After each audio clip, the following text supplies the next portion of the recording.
पापा मारवाड़ी हैं, बेचन वास्ते धूल भी बेच सका। 3-4 जगह मेरा पिच भी किया था और मेरा सिलेक्ट भी हुआ। एंड या shark tank is quite famous. It is your work that speaks volumes.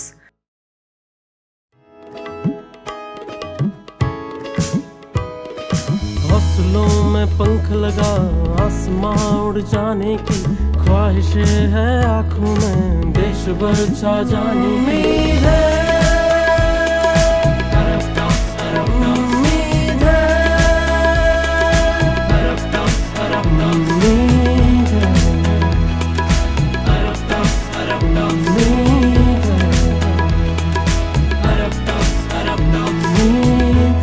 Inspiring stories of humans.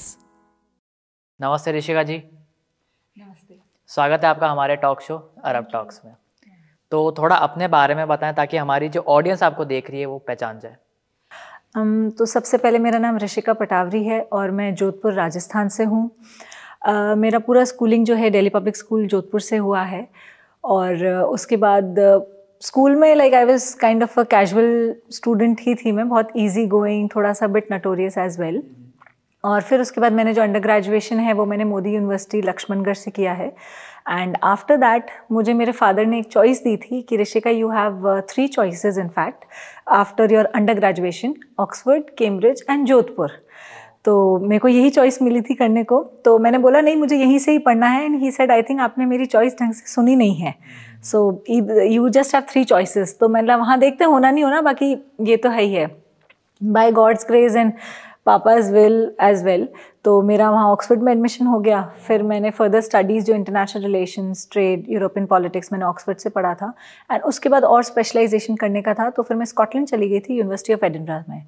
तो फिर वहाँ से मैंने मेरा MSc इन इंटरनेशनल रिलेशंस किया, साथ के साथ मेरा फ्रेंच डिप्लोमा, लैंग्वेजेस, इन सब का भी मेरे को शौक़ है, तो वो भी मैंने मेरी पढ़ाई की। मेरा ओवरऑल जितना भी जो जर्नी रहा है अभी तक, even while I was studying, तो उसमें ऐसा रहा है जैसे जब मेरा अंडर ग्रेजुएशन था तो हम लोग जैसे NGOs के साथ जुड़ गए थे, NSS के साथ। तो हम लोग उसमें अलग अलग गांव जाना, बच्चों को पढ़ाना, सैनिटेशन, हेल्दी लाइफस्टाइल या बेसिक हाइजीन, उनके बारे में हम लोग बच्चों को बताते थे। तो वहाँ से रुझान तो था ही मेरा। साथ के साथ फिर ये कंप्लीट होने के बाद जब मैं UK में थी तो सब लोग जब मेरा नाम पूछते थे कि आपका नाम क्या है, then I used to be like Rishika. तो फिर वो लोग बहुत इजीली एसोसिएट करते थे, Rishika, is there any connection between Rishikesh in India, Ayurveda, system like this, Indians are so amazing, तुम लोग का खाना कितना अच्छा होता है, तुम्हारी लाइफस्टाइल कितनी अच्छी होती है, you have sun all round the year, और जो बेसिक सिस्टम ऑफ ईटिंग है, फैमिली वैल्यूज़ इंडियंस का बहुत अच्छा होता है, वेजिटेरियनिज्म स्पेशली। तो हाँ, कहीं ना कहीं फिर मैंने 3 साल वो चीज़ वहाँ देखे, मैंने ऑब्जर्व किया था कि वी एज इंडियंस, हम लोग अपना सिस्टम या अपना कल्चर इतना अप्रिशिएट नहीं करते हैं जितना वो लोग करते हैं, बिकॉज दे नो कि भाई क्या चीज़ उनके पास नहीं है लाइफ में। They miss their family, parents के पास जाना है तो अपॉइंटमेंट लेके जाना है, आप सैटरडे संडे अवेलेबल है क्या। हम लोग साथ में रहते हैं तो हम लोग कितनी बार टेकन फॉर ग्रांटेड भी लेते हैं, but they appreciate a lot. तो फिर कहीं ना कहीं मुझे ये भी था कि उनको ये होता था कि हमें ऑर्गेनिक चीज़ें चाहिए, लाइफस्टाइल चीज़ें चाहिए, प्रोडक्ट्स बहुत अच्छे अच्छे चाहिए भाई, जो कि एकदम फ्रेश हो, फ्रेश मिल्क जो कि काऊ से डायरेक्टली निकल रहा हो और हमारे पास पैक बॉक्स नहीं आ रहा हो। उन लोगों को सबको वो होता था कि भाई दैट इज़ सो हेल्दी। और organic term coin in recent years हुआ, and I think Indians have been organic through and through कितने सालों से। And it is the same example like intermittent fasting. अपने यहाँ तो शुरू से ही था गैप लेके खाना, अब एक फैशन में टर्म आ गया इंटरमिटेंट फास्टिंग, ऑर्गेनिक, जिससे इंडियंस शुरू से ही थे। और कहीं ना कहीं I think this has been my journey also. मैंने ये लाइन जो चूज़ किया है मेरा ऑर्गेनिक लाइफस्टाइल या नेचुरल लिविंग, वो इसीलिए हुआ कि आई कुड सी कि लोग हैं जो अप्रिशिएट करते हैं because they don't get it. So I just wanted to be कि भाई मैं जब अपनी कंट्री वापस जाऊं, अपने लोगों का भी भला करूं, एंड जिन लोगों को वो जो नहीं मिल रहा है, जो राइट ऑथेंटिक चीज़ें हैं, उन लोगों को वो प्रोवाइड करूं। तो like basically acting as a bridge between the two. So यहाँ पे मैं एम्प्लॉयमेंट जनरेट करूँ और यहाँ का सिस्टम वैल्यूज़ जो है वो का वो मैं वहाँ उन लोगों को प्रोवाइड करूँ जो कि इसकी वैल्यू करते हैं, अप्रिशिएट करते हैं। सो या प्रिटी मच इट। फिर आई स्टार्टेड वर्किंग, रिसर्चिंग ऐसे। So how you got into this entrepreneurial journey? Entrepreneurial journey तो मैं स्पेसिफिकली ऐसे नहीं बता पाऊँगी, बट एक फ़नी सा इंस्टांस ही है। स्कूल में I used to be an average student. मैं एवरेज स्टूडेंट थी जिसमें मैं एथिक्स पे ज़्यादा रहती थी, बट हाँ ठीक है, पढ़ लिया ओके। कभी बहुत इजी गोइंग थी, कभी ऐसे लोड नहीं लिया मैंने। अंडर ग्रेजुएशन में फिर क्योंकि तब तक we were obviously into that age 18, 19, 20, 21। कितनी बार होता है कि अंडर ग्रेजुएशन के बाद, I am talking about 10-12 years ago, शादी की बातें होने लग जाती थी। तो मैं एक बार ऐसी मम्मा को बता रही थी, मम्मा यहाँ पे सब लड़कियाँ ऐसी बातें कर रही हैं कि शादी कर देंगे, तो ये कैसी चीज़ होगी, शादी ऐसे कैसे कर सकते हैं। तो फिर मम्मा का ये था कि देख ले, अगर तू भी नहीं पढ़ेगी तो हम तेरी भी शादी कर देंगे। And that triggered me so much, like अंदर से डर बोलो या कुछ भी बोलो, कि फिर जब भी मम्मा को लगता है कि जैसे मैं कॉलेज में हूँ, तो I was not into this phones and all, तब तक इतने नहीं थे, तो हम लोग जैसे बाहर बहुत ज़्यादा स्पोर्ट्स में हूँ या मस्ती कर रही हूँ, खेल रही हूँ, मैं पढ़ाई को लेकर सीरियस नहीं हूँ, तो मम्मा ये बोलती थी, देख ले ऋषिका, मेरी तो 3 बेटियाँ हैं, पढ़ेगी नहीं तो हम तेरी शादी कर देंगे। So that used to be such a trigger, या वो नहीं बोलते एक जो किक होती है, कि मैं एवरेज या बिलो एवरेज स्टूडेंट स्कूल में से I became a topper in my under graduation. फिर कहीं ना कहीं करते चले गए। जैसे ही मैंने देखा कि नहीं, मुझे चैरिटी तो करनी है, चाहे लोग हो चाहे जानवर हो, या जो भी, बेसिकली हेल्पिंग समवन जो कि खुद अपनी हेल्प नहीं कर सकता है, उनकी जो करनी है, तो उसके लिए मुझे सबसे बड़ी चीज़ है कि पैसा चाहिए। अब पैसा चाहिए, हेल्प करना है किसी का तो पैसा तो चाहिए।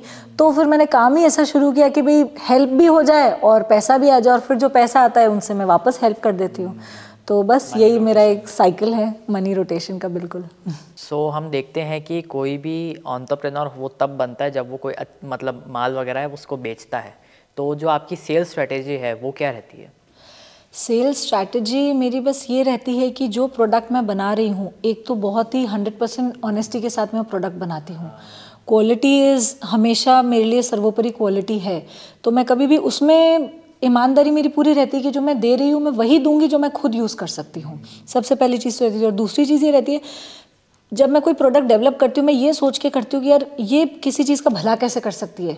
अगर फॉर एग्जांपल मेरी जो नेचुरल काउडंग की जो अगरबत्ती है, तो वो कैसे भला कर सकती है नेचर को। सबसे पहले लाइक जो मार्केट में जो दूसरे इंसेंसेस हैं, दे जनरेट CO2 जो कि ख़राब है, मैं कैसा कुछ अच्छा बना सकती हूँ, and then they generate oxygen मेरी वाली। फिर उसके बाद मैं एम्प्लॉयमेंट कैसे जनरेट कर सकती हूँ, मैं उन लोगों को कैसे लगा सकती हूँ हैंडमेड करके, मशीन्स पे नहीं जाके हाथ से बनवा सकती हूँ, ताकि एम्प्लॉयमेंट जनरेट होगा अपने जो रूरल एरियाज़ हैं। फिर जैसे अभी अगरबत्ती की बात होगी, जैसे फॉर एग्जाम्पल दूसरी मार्केट में है जो कि बैम्बू देते हैं, बांस देते हैं, हम लोग ये देखते हैं कि हम नेचर के लिए कैसे कर सकते हैं, तो हम लोग उसमें फिर वो ऐड नहीं करते। फिर अगर मैं मेरे दूसरे कुछ जो प्रोडक्ट्स हैं उनकी बात करूं, जैसे अपने ऑयल्स हो गए, base oils, body oils, hair oils, तो उनकी अगर मैं बात करूं तो उसमें जैसे रहता है कि मार्केट में बहुत सारे लोग हैं जो कि मिनरल ऑयल या दूसरा ऑयल्स यूज़ करते हैं, बट मैं ये कोशिश करती हूँ कि भाई अपन कैसे बेस ऑयल जो कि एकदम ट्रेडिशनल या ऑथेंटिक सही चीज़ यूज़ कर सकते हैं। तो हम लोग ये कोशिश करते हैं भाई जो ट्रेडिशनली जो हैंडमेड ऑयल्स हैं हम लोग बेस में वो यूज़ करते हैं, ताकि अपना प्रोडक्ट भी अच्छा हो जाता है। भाई doing anything with complete honesty वैसे, और रिजल्ट ओरिएंटेड भी। फिर बाकी तो आपा मारवाड़ियाँ बेचन वास्ते धूल भी बेच सका, तो यही है। तो अभी तक आपका इस बिज़नेस में कितना कैपिटल इन्वेस्टेड है? ओके, तो सबसे पहले मैं ये बताना चाहूँगी आपको कि मैंने जब ये बिज़नेस स्टार्ट किया था मैंने 5,000 रुपये लिए थे मेरी मदर से। 2 रीज़न्स थे कि मैंने मेरी मदर से क्यों लिए। एक तो ऑब्वियसली मेरे लिए मम्मी पापा ही हमेशा बैंक होते हैं आपका, तो इसलिए भी, और दूसरा मेरे को ये था कि मैं कि मेरी मदर से ही मैं लूँ, बिकॉज आपसे सबसे ज़्यादा प्यार आपके पेरेंट्स करते हैं, तो I just wanted her as a blessing कि मैंने उन्हीं की वजह से स्टार्ट किया। तो 5,000 लेके मैंने मेरा काम शुरू किया था। एंड जो मेरा फर्स्ट ऑफिशियल सेलिंग था वो अगस्त 2018 में था। मेरी एक एग्जीबिशन लगी थी, उसी में मैंने किया था। एंड वो ऐसा रहा कि भगवान की वजह से मेरा फिर जो फर्स्ट प्रॉफिट हुआ आफ्टर इन्वेस्टिंग 5,000 रुपीज़, मेरे को 50,000 रुपीज़ का प्रॉफिट हुआ था। और उससे फिर मम्मी को वापस भी दे ही दिए थे। और आज तक का इनफैक्ट ये रहा है कि जो भी मेरी अर्निंग होती है, चाहे छोटी बड़ी कभी भी, चाहे 500 की हो, 1,000 की हो, 1 लाख की हो, वो मैं आज भी जो भी आता है सारा का सारा मैं मेरी मदर को ही देती हूँ। एंड उसके अलावा स्टार्टिंग जैसे मैंने बताया 5,000 इन्वेस्ट किया था, 50,000 हुआ। अब करते करते अब हम by God's grace now we are running in lakhs. So yeah जैसा कि आपने बताया कि आपने शुरू में 5,000 रुपीज़ अपनी मॉम से लिए थे, जो कि ऑब्वियसली बूटस्ट्रैप्ड कैटेगरी में आता है। तो अब आगे आप फंडिंग रेस करने का सोच रहे हो, क्या सीन है उसका? बिल्कुल, मैं फंडिंग रेस करने का सोच रही हूँ। पैसा आता हुआ किसको अच्छा नहीं लगता है, तो बस यही है। तो अब आप जैसे फंडिंग राउंड के लिए जा रहे हैं, तो एक आइडियल पिच डेक की क्या क्या क्वालिटीज़ होती है? ओके,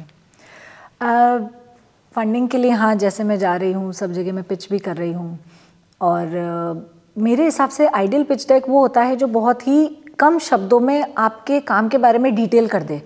आप क्या करते हो, आप क्यों करते हो, और आप में क्या अलग चीज़ है कि भाई मैं आप में पैसा क्यों इन्वेस्ट करूं, कि भाई आप एक चीज़ बना रहे हो बट क्या अलग है आपके एक पेन में, अगर आप एक पेन बना रहे हो कि मैं आप में इन्वेस्ट करूं, और उसके अलावा ऑब्वियसली कि प्रॉफिटेबल है कि नहीं है। तो ये चीज़ें आई थिंक रादर देन बहुत लंबा चौड़ा, और अबव ऑल कि भाई क्या जो कस्टमर का जो पेन पॉइंट है कि भाई मैं इस चीज़ से परेशान हूँ, कि भाई मैं अगरबत्ती में से निकलने वाले धुएं से परेशान हूँ, तो मैं उसको कैसे सॉल्व कर रही हूँ। शॉर्ट एंड स्वीट, जितना शॉर्ट होगा उतनी इजीली हम जो है प्रॉब्लम सॉल्व कर पाएंगे, और डिटेल में इनफैक्ट हम लोग जा पाएंगे। 3-4 जगह मेरा पिच भी किया था और मेरा सिलेक्ट भी हुआ। तो हम लोग को एक तो जर्मन गवर्नमेंट ने भी रिकॉग्नाइज़ किया है, IIM Ahmedabad and German government, उनका जो CISO वाला है। फिर उसके बाद IIM बैंगलोर में भी जो उनका एंटरप्रेन्योरशिप वाला है, तो उसमें भी हम लोग कुछ एंटरप्रेन्योर्स सिलेक्ट हुए थे ऑल ओवर इंडिया से। एंड या shark tank is quite famous, तो वहाँ पे भी मेरा सिलेक्ट हुआ था। तो या वहाँ पे मैंने पिचिंग किया था। तो अब हम करेंगे हमारा सबसे legendary event, that is rapid fire. So first question is worst advice you ever got. Worst advice that I ever got, you'll fail. How do you manage stress? I eat. मेरे को खाने पीने का बहुत शौक है। I eat. और अगर कभी नहीं होता है तो मैं मेरी सिस्टर, मेरी मम्मा, मेरे पापा, इनसे बात करती हूँ। Next is what's one of the biggest challenge you have faced till date? Convincing people that what they are doing is not right, it is not good for themselves, उनके लिए ही अच्छा नहीं है, और उनको वो चीज़ कन्विंस करना बहुत मुश्किल है, क्योंकि उनको लगता है कि वही सही जो कर रहे हैं वो सही है। बिल्कुल ऑब्वियसली, इट्स लाइक अगर एक पैटर्न बन जाता है ना, आप बहुत टाइम से कर रहे हैं तो वो फिर वही सही लगता है। Next is what do you do in your free time? जैसा मैंने पहले बोला, रिपीट हो सकता है, इधर होगा भी। आई ईट, और उसके अलावा I sleep. I just love sleeping. और उसके बाद तो एक है ही कि I am very fond of, जैसे मैंने बताया एनिमल्स, तो जैसे अगर काउज हैं या डॉग्स हैं, स्ट्रीट एनिमल्स हैं, तो I try to feed them, spend time with them. Yeah next is what motivates you to get out of the bed in the morning? The fact that, or simply the terror of my mom. What's your biggest accomplishment this year? वैसे तो अभी साल शुरू हुआ है, आप पिछले साल का बता दो। मैं दोनों का बता देती हूँ। एक तो मैं शार्क टैंक में गई थी, IIM बैंगलोर में गई थी, तो ये 2 चीज़ें मेरे लिए बहुत बड़ी, मेरे लिए अचीवमेंट है बाय गॉड्स ग्रेस। और इस साल का स्टार्टिंग में ऐसा मैं बोलूँगी, मुझे नहीं पता मैं आगे वो चीज़ कंटिन्यू करूँगी नहीं करूँगी, बट बाय गॉड्स ग्रेस मुझे इतना स्मूथली, एक फेस्टिवल होता है जो इंडिया का biggest art and culture festival होता है बॉम्बे में, विच इज़ नोन एज काला घोड़ा फेस्टिवल, तो वो भी फरवरी में हो रहा है। और मुझे इतना स्मूथली वो स्टॉल मिला है, जबकि मैंने जहाँ से सुना था सब ने बोला नहीं होगा नहीं होगा, बट मुझे I don't know, God has always been kind, तो मुझे बहुत स्मूथली वो मिला। तो मेरा 2023 का बिगनिंग अचीवमेंट यही है। Next is you have a dinner party with any 4 people around the world, whom will you invite? Okay, and they can be living or dead, right?